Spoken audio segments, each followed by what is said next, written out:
जी हाँ दोस्तों, जेल में बंद सुशील कुमार ने स्पेशल डाइट वाले खाने की मांग की थी। ऐसे में कोर्ट ने उसको कुछ बातें कहकर फटकार लगाई थी, जहां पर उसकी याचिका थी कि उसको जेल के अंदर कुछ जिम इक्विपमेंट और साथ ही साथ डाइट प्रोवाइड की जाए, जो उसकी प्रोटीन भरी डाइट होती है, जिससे उसका पहलवान शरीर तंदुरुस्त रहता है। लेकिन ऐसे में कोर्ट ने जो कुछ भी बातें कही थी दोस्तों, वो सचमुच बहुत ही सत्य है। वो कैसे, आप सभी को बताते हैं। दरअसल दोस्तों, सुशील कुमार ने वहाँ पर प्रोटीन से भरी चीज़ों का मांग किया था, लेकिन ऐसे में दोस्तों वहाँ पर कथित विशेष भोजन और पूरक आहार आरोपी की केवल इच्छाएं हैं और किसी भी तरह से ये आवश्यक ज़रूरतें नहीं हैं।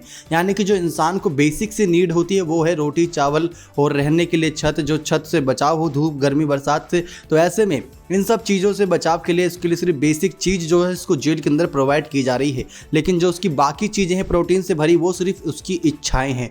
और अदालत ने यह भी कहा कि दिल्ली जेल कानून 2018 के तहत आरोपियों की ज़रूरतों का जेल में ख्याल रखा जाता है। अदालत ने आदेश में कहा कि कानून की नज़र में हर व्यक्ति, चाहे वह किसी भी जाति, धर्म, लिंग, वर्ग आदि का हो, वो बराबर होता है, भले ही उसने भारत देश का नाम बहुत ही ज़्यादा रोशन किया हो। लेकिन ऐसे में जेल में आने के बाद वो कैदी समान ही हो जाता है। मुख्य मेट्रोपॉलिटन मजिस्ट्रेट ने कहा था कि सुशील ने ना तो अपनी आगामी प्रतियोगिताओं का ब्यौरा दिया जिसके लिए उन्होंने क्वालिफाई किया है या नहीं। उन्होंने उन प्रतियोगिताओं के बारे में बताया है जिसमें वह निकट भविष्य में शिरकत करने वाले हैं। यानी कि अभी दोस्तों हाल ही में टोक्यो ओलंपिक को लेकर का अपडेट है। तो ऐसे में सुशील कुमार कोई भी ऐसी बड़ी चैंपियंस लीग या लीग दूसरी जो होती है इंटरनेशनल लेवल पर, उसमें क्वालिफाई नहीं करे हैं। वो सिर्फ वहाँ पर खेल सकते हैं। उन्होंने वो इच्छा जाहिर की है। अगर वो उनमें क्वालिफाई करते और आगे खेलने का उनको मौका बनता तो ज़रूर उनको कुछ ना कुछ प्रावधान जरूर प्रोवाइड करे जाते, जिसकी मदद से वो जेल के अंदर भी अपने शरीर को फिट रखते। लेकिन वो क्वालिफाई करे नहीं, वो क्वालिफाई कर सकते हैं, उन्होंने इस बात की इच्छा जताई। तो ऐसे में कोर्ट ने भी इस बात को लेकर फटकार लगा दी कि भविष्य की बातें शिरकत करने वाली अभी से ये सब जिक्र करना बेकार है। तो आरोपी की मेडिकल रिपोर्ट का जिक्र करते हुए न्यायाधीश ने कहा कि वह किसी बीमार से पीड़ित नहीं है कि उन्हें पूरक आहार और विशेष भोजन की जरूरत हो। यानी कि दोस्तों साफ कोर्ट ने कह दिया है कि उनका शरीर एकदम हष्ट पुष्ट है, उनको सिर्फ रोटी चावल की ही ज़रूरत है, ये सब प्रोटीन की कोई ज़रूरत नहीं। अगर उनका कोई आगे टूर्नामेंट होगा या टूर्नामेंट के लिए क्वालिफाई कर लेंगे तो ज़रूर उनको आगे वो सब चीज़ें प्रोवाइड कराई जाएंगी। अब सुशील की याचिका पर सुनवाई के दौरान दिल्ली पुलिस की तरफ से पेश हुए अतिरिक्त लोक अभियोजक श्रवण कुमार बिश्नोई ने अदालत से कहा कि विशेष आहार के आरोपी की आशंका है जेल में बंद कैदियों के बीच भेदभाव होगा। यानी कि अगर सुशील को प्रोवाइड कराया जाता है, भले ही सुशील कुमार के पास पैसे हैं और वो अपने पैसों से वो चीज़ें खरीद के खाएगा, लेकिन जेल के अंदर कई सारे ऐसे कैदी हैं जो करोड़पति हैं, जिन्होंने बहुत लूटपाट करी है, कहाँ कितना पैसा छुपा रखा है किसी को कुछ नहीं पता। तो उनके साथ भेदभाव होगा क्योंकि उनके पास भी पैसों की कमी नहीं है, जिसकी वजह से दोस्तों कोर्ट ने ये फैसला लिया था। उसके बाद दोस्तों आपको बताएं तो वहाँ पर एक बयान और सामने आया कि जेल अधिकारियों ने अदालत को पहले दिए अपने बयान में कहा था कि कुमार की चिकित्सीय हालत के मुताबिक उन्हें पूरक आहार या अतिरिक्त प्रोटीन आहार की ज़रूरत नहीं है। सुशील के वकील प्रदीप राणा ने अदालत से कहा कि उनके मुवक्किल को पूरक आहार का अधिकार है क्योंकि वह गैर सजा याफ्ता आपराधिक कैदी है। यानी कि उसका अपराध अभी तक साबित नहीं हुआ है, उसके बावजूद वो जेल के अंदर है, तो कम से कम उसकी ये सब मांगे पूरी की जाए। और उन्होंने अपने खर्च पर इन मांग की थी। लेकिन कथित पीड़ित और शिकायतकर्ता सोनू महल का प्रतिनिधित्व करने वाले वकील नितिन वशिष्ठ ने कहा कि आवेदन खारिज किया जाना चाहिए और कुमार पर जुर्माना लगाया जाना चाहिए क्योंकि उसे विशेष सुविधा देने से जेलों में वीआईपी की एक परंपरा की शुरुआत हो सकती है। ऐसे में दोस्तों सुशील कुमार इन सब विवादों में लगातार फंसते चले गए। कोर्ट का एक के बाद एक फटकार उनको लगती ही रही, जहां सबसे पहले तो उनकी माता जी की याचिका खारिज की थी जो मीडिया ट्रायल को लेकर थी।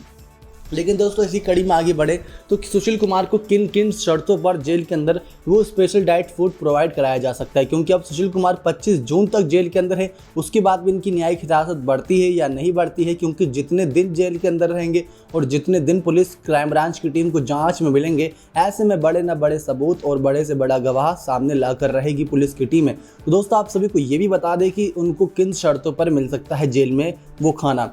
या तो दोस्तों कैदी की इतनी बुरी हालत हो जाए कि वो बिल्कुल भी चल फिर नहीं सकता, तो उसको प्रोटीन भरी डाइट की आवश्यकता होती है। तो प्रोटीन उसको जरूर दिया जाता है, लेकिन वो भी सीमित मात्रा में, जितना उसके शरीर को आवश्यक हो, जितना उसका शरीर चलने फिरने के लिए काम करे, ना कि एक पहलवानी करने के लिए। क्योंकि अगर जेल के अंदर सुशील कुमार हैं और उनके ऊपर जितने भी आपराधिक मामले लगे हैं, अगर वो सब सच साबित हो जाते हैं तो कहीं ना कहीं जो सूत्रों के मुताबिक खबर सामने आई थी कि उनको उम्र कैद या फांसी की सज़ा हो सकती है, तो उनके सारी पहलवानी का शरीर धरा का धरा रह जाएगा। तो ऐसे में दोस्तों डॉक्टर की सलाह भी बहुत आवश्यक होती है, क्योंकि जेल के अंदर कई सारे ऐसे कैदी होते हैं जिन्होंने जुर्म किया है या नहीं किया है वो तो बात की बात होती है, लेकिन जेल के अंदर है तो वो एक कैदी के रूप में है। ऐसे में उनको अपने परिवार की याद बहुत सताती है, परिवार की याद में वो खाना पीना तक छोड़ देते हैं, लेकिन कई सारे पुलिस अफसर उनको ज़बरदस्ती खाना खिलाते हैं, उसके बावजूद भी उनका शरीर इस लायक नहीं बचता कि वो कुछ भी गतिविधि कर सकें। तो डॉक्टरों की सलाह होती है कि उनको स्पेशल डाइट वाला खाना दिया जाए, कुछ पूरक आहार दिया जाए जिसकी वजह से वो चल फिर सकें।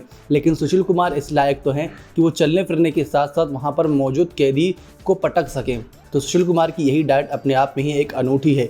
लेकिन सुशील कुमार के दोस्तों एक बात को लेकर तारीफ करनी होगी कि जेल के अंदर भी अपनी फिटनेस को लेकर इतने जागरूक है, क्योंकि कई सारे खिलाड़ी पहले भी जेल की सलाखों के पीछे जा चुके हैं, कई सारे बड़े बड़े वीवीआईपी लोग भी जेल की सलाखों के पीछे जा चुके हैं, लेकिन उन सब में एक चीज़ ये देखने को मिली थी, सिर्फ वो अपनी बेगुनाही और कब जेल की सलाखों से बाहर आएंगे इस बात को लेकर काफ़ी उतावले रहते थे।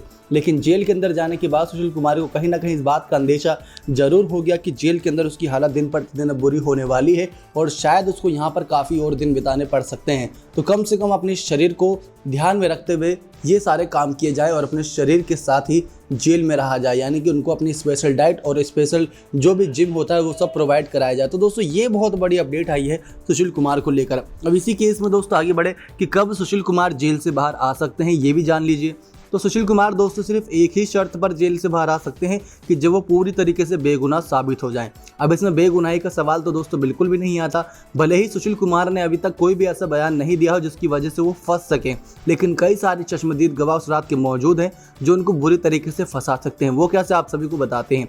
दरअसल दोस्तों सुशील कुमार लगातार ये बयान दिए कि उस रात दो गुटों के बीच झड़प थी, मैं तो सिर्फ सुलझा रहा था, मैंने किसी की किडनैपिंग नहीं की। ये सारी बातें सुशील कुमार की तरफ से कही गई। तो ऐसे में जितने भी चश्मदीद गवाह एक एक करके सामने आ रहे हैं, चाहे वो सुशील के साथी हो चाहे वो सागर के साथी हो, सबका यही कहना है कि उस रात सुशील कुमार ही मास्टरमाइंड था। सुशील कुमार ने ही सागर और उसके साथ हुई किडनैपिंग करवा के छत्रसाल स्टेडियम में लाया था, बदला लेना चाहता था प्रॉपर्टी विवाद को लेकर। लेकिन अब इसी सब में सोनू महाल की गर्लफ्रेंड का सब केस जुड़ता जा रहा है, अजय बकरवाला का भी नाम जुड़ता जा रहा है, तो वो सारी अपना ही एक अलग मैटर मोड़ लेता नजर आ रहा है ये केस। लेकिन सबसे इंटरेस्टिंग पॉइंट दोस्तों ये है कि सुशील कुमार के साथ साथ सागर के परिवार वाले और सुशील के परिवार वाले बहुत बुरी हालत में हैं, क्योंकि दोस्तों ना ही सागर की कोई गलती इन सब में देखी जाए, ना ही सुशील की कोई गलती देखी जाए। अब उस रात को इतने सारे पहलवान मौजूद थे कि किसने क्या मारा, किस हथियार से मारा, किसी को कुछ पता ही नहीं चला। तो ऐसे में ब्लंट ऑब्जेक्ट जो सागर के सर पर लगा था जिसकी वजह से घाव गहरा हो गया और जान चली गई। तो सागर के परिवार वालों ने तो हमेशा के लिए उसके अपने 23 साल के बेटे को खो दिया। लेकिन सुशील कुमार की उम्र भी दोस्तों अभी 38 साल ही है और पहलवानी में और भी नाम रोशन करना था भारत देश का। सिल्वर ब्रॉन्ज मेडल जीत रखा है, ओलंपिक में गोल्ड की तैयारी पुरजोर पे थी। लेकिन ऐसे में अब जेल के अंदर बंद सुशील कुमार करे तो करे क्या। सबसे बड़ी मुसीबत दोस्तों इनके लिए यही बन गई है कि जेल के अंदर पूरी तरीके से बेबस हैं, रोते हैं, बैठते हैं, उठते हैं, सोते हैं, खाते हैं, फिर उसके बाद करे और तो करे क्या। नेक्स्ट 9 स्पोर्ट्स की रिपोर्ट।